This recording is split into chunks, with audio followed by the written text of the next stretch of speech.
want to welcome everyone to episode 2 of the Monday Update. Today we're going to look at kind of what we're calling phase 2, which is the exterior stonework on the building. And so first, I think we have a big announcement about the approval process. Alan, do you want to kind of tell us what's been going on behind the scenes? Yes, well, we're in the construction documents phase. There have been 3 phases: schematic design, design development, and construction documents. And that's really the final phase before we can go to bid. And that was provided to the Diocesan Building Commission, and we had a meeting this past Wednesday night, and they approved it with no questions, awesome. no concerns. Yeah. And that's a big deal. And the Diocesan Building Commission does all this for free, so this is your CPC dollars at work. That's right. So just a little plug for that, that they do all that for free, and that's one of the things the diocese does for us. So I always say that's our CPC dollars at work. So thanks to them.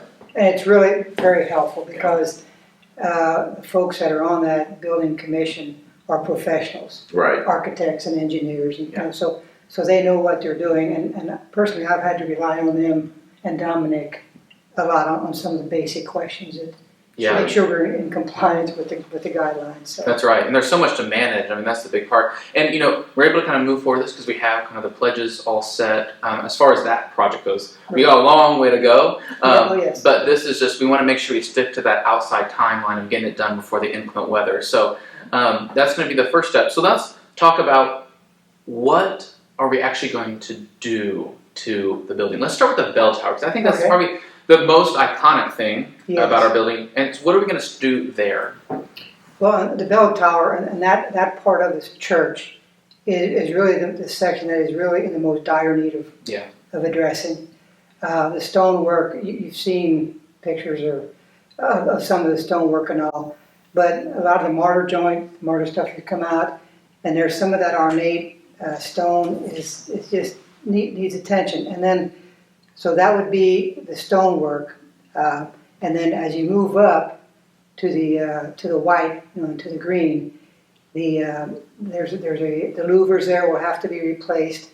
There's been some separation around the metal, from the seals and all.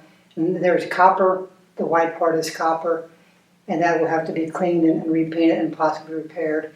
And as you move up, to the top, to the tile roof, they're in pretty bad shape too. So they're going to have to be, you might say, straightened out. Yeah. Now I'm hoping through the magic of Hollywood production, I can show some pictures on here. Okay. But I will say, I am not producing the next Avengers, so I don't know what I can do. But so hopefully in that description I'll be able to pop up some. I know it'll be sad because you'll lose the look of our beautiful faces, but we've got a couple of things going on. We've got a lot of mortar joints that just need repaired. That's right. But a lot of it is repairing that section of that famous, in some ways, the most beautiful, most notable section was that white and green area. Fixing the roofing, making sure that, I did not know this, I did not know those were copper and metal, that was a copper and metal structure.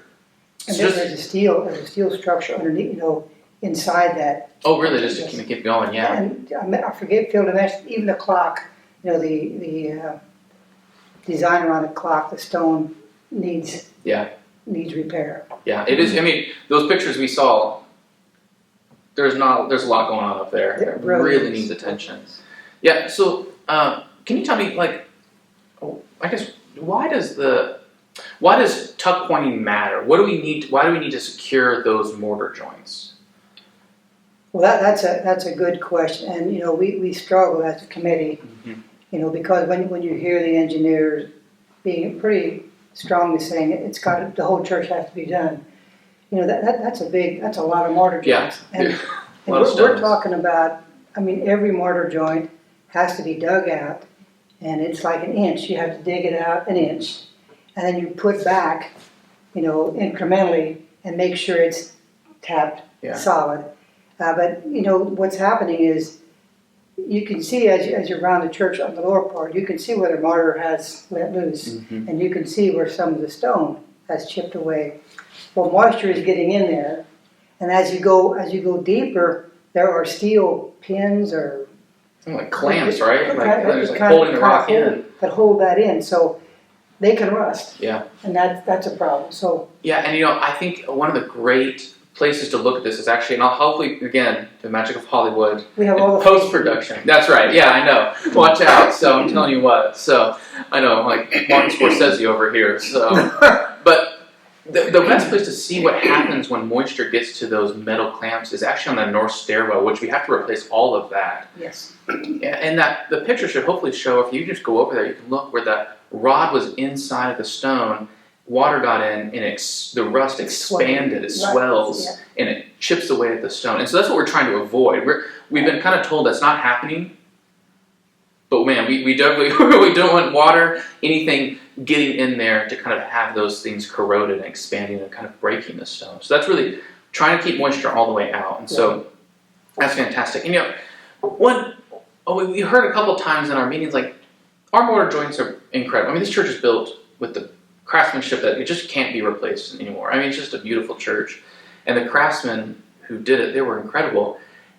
And we have really tight joints. So the engineers and the architects have both kind of commented that this is incredibly tight. But I thought was really interesting was our engineer said, like, in this case, because of the mortar joint, it's actually harming us to have such a well-built church, which sounds funny. But he mentioned that, like, what happened is, like, he's called it like the capillary effect, where like a little bit of water can go even deeper into the rock if we don't solve that problem. So we really got to make sure that's sealed so it can't go in. So I thought it was really interesting that he said you could have the best built building in the world, and there's going to be a downfall to that is this effect, this capillary effect that's going to just draw water basically deeper into the stonework. So I'm really excited that we're able to preserve the church and that it's all approved now, so we can really begin that first. Some people say, why are you doing the whole church? I mean, there are clearly sections of the church that are much worse than others. Yeah. And I mean, we even talked to the Dawson Building Commission about this. And as a matter of fact, the architect and I spent like 2 hours with a person on the committee and basically affirmed, we just need to make sure we're spending the dollars wisely. Right, yeah. But it's when you look at the church, and you may see looks like there's some relatively recent, mortar that's been over. The problem is that it was glazed over. Mm-hmm. It wasn't really dug out, and to do parts of it over a significant period of time be very, very blotchy. And then two, you just can't. Let's just say we did 2 sides and saved it for 5 years to do the rest of it. We have to start the process all over. We have to find an architect. We have to get engineers. We have to go to Dawson approvals. We have to get scaffolding. So the cost benefit of delaying, 5 years is just not practical. So to do it now is really the prudent thing to do. And then you're going to have consistency of color. Yeah. Because if you do that over a period of time, you're going to be able to tell where you stopped and where you started. Right. Mm-hmm. So. It makes sense to me. Yeah, I mean, you got to get the most for our money to make sure that you're not repeating all this work again. Right. And it just makes sense. We know we're going to have to do this. We're going to get new landscaping around the church after the construction, so why, we shouldn't pull everything back in, scaffolding and crews to kind of trample on that. So yeah, it's kind of, well, we've repeated a lot. It's just our time. Yeah. It's the time to do it. And I think too, when we started on this, we realized very quickly that there are some infrastructural issues with the church, and that to me that's an infrastructural issue. We're first of all primarily trying to preserve this structure, our church, center of our faith, for future generations, and we got to do it right. That's awesome. Well, fantastic. So we're going to do the whole church, but we're not just tuck pointing. We're also going to do this process called Dutchman. Yes. Now, what are we doing? Bringing people from Germany? That's right. We're gonna bring host families in and just paste them to the wall to hold it up. That's what it's gotten that bad. We just have to put Dutchmen against the wall. That's a joke. I hope. Alan will explain if that's a joke or not. Well, if you look at you'll see spots, and there are some pictures of that too. That you'll see a stone that's defaced, and maybe an inch or two has popped off. Deep. I'm talking about. And so a Dutchman is we need to cut that part out. It's kind of like getting a crown on your tooth. Yeah. Okay. It's got to be dug out, and then it's got to be dug out very precisely. And then those stones are cut. Those Dutchmen, which you call it Dutchman, that's the new stone is cut precisely, and then epoxy or a special adhesive put onto that. But it's an interesting process. I'm kind of anxious to see how that does. But then and to the whole, as you say, there's half of a stone or a fourth of a stone is that way. It's only the bad section is pulled out. It's not the whole stone is not cut out. It's just so it's patched. Yeah. And there are some on the church now, and it's not a perfect match, but we think we've got a good match on the stone. But you will be able to see them. Yeah. So just to be clear, Father Eugene, we're not bringing Dutchmen over here. Dutchmen and women. Oh, wow. We're not bringing any over here. This is a stonework thing. I heard a rumor, too, that they're going to be doing some washing. I have some concerns about that. Can you tell me more about that, Alan? Well, Father, you're not the only one. Well, the patina of the old, it's gorgeous. Of the soot and that kind of thing. But when we go through this process, and as we get into the mortar and the dust and dig all that out, it really has to be a light cleaning to get all that stuff off before we put new mortar back in. And the idea is to do what we have to from a cleaning standpoint. The idea is not to make it look like a brand new stone. Yeah. So we're going to clean it, minimally as we'll have to do what we have to do. But the intent is not to sandblast it to where it looks brand new. Right. I think there was some fear, like you would never polish the Statue of Liberty. Right. And that was, I think, a lot of everyone's fear. And it's like really, it's the cleaning to clear away the dust and debris of the old job site, and also try to blend those new stones into the old stones. Make sure we don't kind of... That's right. Yeah, because it could, we're going to do quite a few stones that way. We're going to Dutchmen, the new stone. And I was, as one who is closer to the age of puberty, we don't want to make our church look like there's a bunch of pimples on it. So I think that's what we're trying to avoid. So we're going to clean it just to blend everything, a good old-fashioned. We don't want to return to the preteen years. Those were tough years for at least one person in this room. Awesome. So the next kind of big piece, which is in some ways only big for Father Eugene and I, is the north sacristy stairs. And again, if you want to see kind of what happens when moisture gets into stone, go take a walk down there. You'll see the mortar joints have fallen down. The expanded metal pieces have busted and cracked a lot of the stone. It's just, it definitely needs the repair. Unfortunately, though, I'm going to have to take the long way to work now. I'm going to have to go all the way to the front of the church and then back in. So I'll finally maybe get my steps in. This is really part of the wellness program. This is my wellness program, but it's just a good example of that those stairwells have shown us in real time kind of what could happen if we don't seal this church up. And so it might be a good place if you're walking around the church, dropping off a pie after Lent to the rectory to stop by. Just an idea. Just stop by and see what happens. So, awesome. The idea there would be probably the steps. We'll keep the steps there for a while. The idea is not to. We've talked about a lot of different things. We thought, well, it needs to have an early demo of that, but we prefer to keep the steps there, until the cleaning comes down, until we get down to that point, and then rip it out. Okay. So, and that was what will be happening later on, in a few months once we get started. Okay. But then too, that whole thing will be demoed, and then we had hoped we could save and utilize the stone, but they were so bad. Yeah.